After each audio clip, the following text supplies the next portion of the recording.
What's going on YouTube? My name is Justin, and in this video we're going to be breaking down the top financial tips that I wish that I knew as a teenager. Before we dive into this topic, I want to take a moment to ask you to please give this video a thumbs up. Don't forget that if you have anything come into your mind during the video, put it down in the comments below to keep the discussion going. Also, please subscribe and hit the notification bell. Now let's get into the topic. One thing that I wish I knew when I was a teenager and starting to learn about money was the true cost of buying a cup of coffee at a drive-thru. The average cup is about $2, some a little lower, some a little more, hence the average.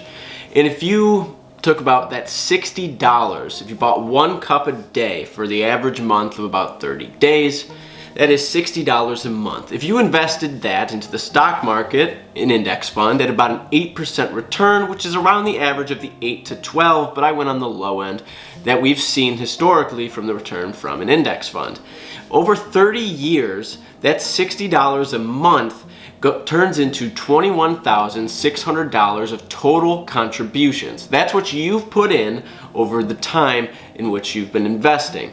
Now, that $21,000 has returned with an interest of $63,000.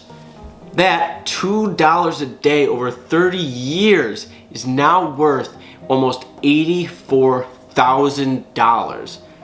All because you wanted a $2 cup of coffee.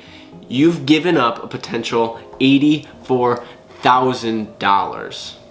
Now, I'm by no means trying to shun you for wanting to buy this coffee, but when it comes down to it and you really want to retire, and you know you want to retire rich, a millionaire, 100,000-aire, whatever air it may be, you have to really look at what you're spending your money on.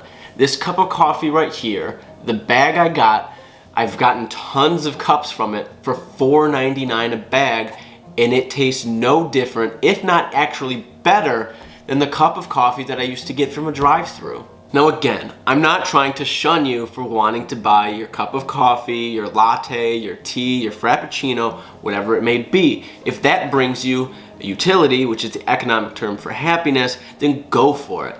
Saying this coffee or the latte effect, as I've referenced in previous videos from David Bach, it's really just saying that we, on a habitual basis, spend money on things that we really can cut out or at least down in place for something else. You can cut down on buying drive-thru coffee and just make coffee at home a little bit more frequently. This gives you a little bit more money to do or fund your financial goals.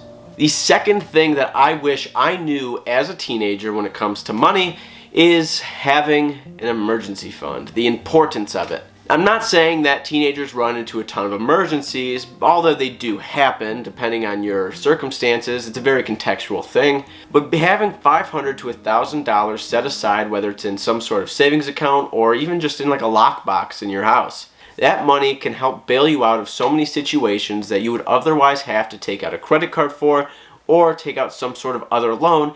And as a teenager, you might not be working enough to be able to pay that back, and that just becomes a huge financial burden that just snowballs on you as a teenager. So do yourself a favor, and as a teenager, have this baby emergency fund. The reason I call it baby emergency fund is because eventually as you start working more and you gain more living expenses, you're going to be upping that emergency fund to what is known as just like a fully funded emergency fund. But having this emergency fund as a teenager, again, you avoid the burden of debt at such a young age when you're not really making much of an income.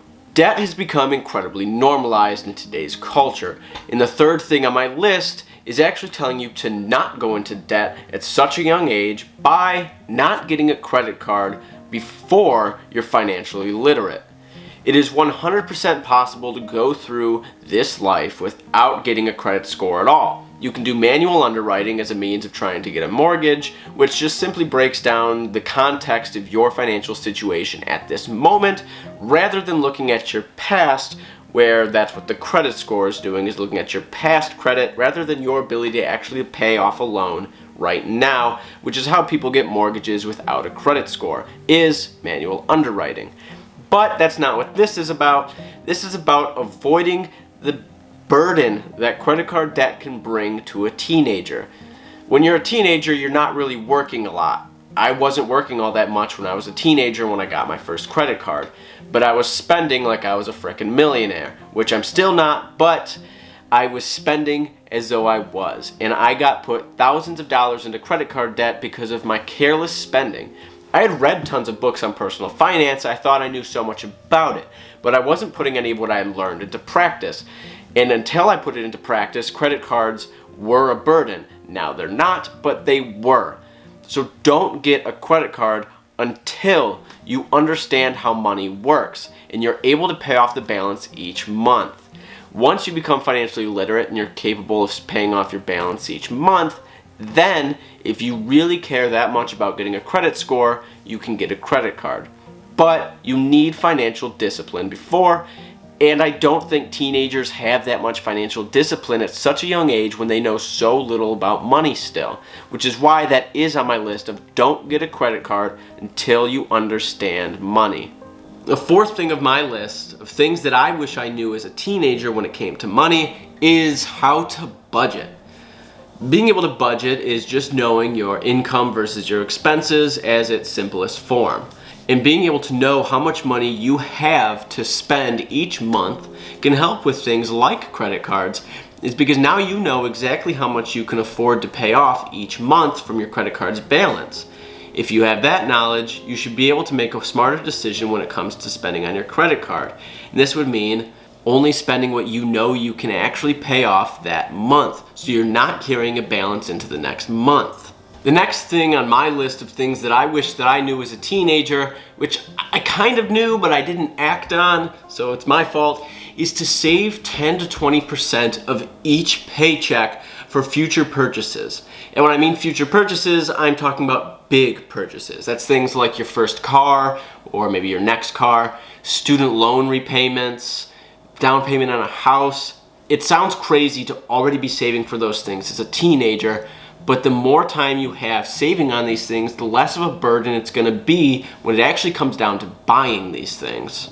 The final thing on my list is to stop buying things just to impress other people. People don't really care. People are too worried about themselves to care about you.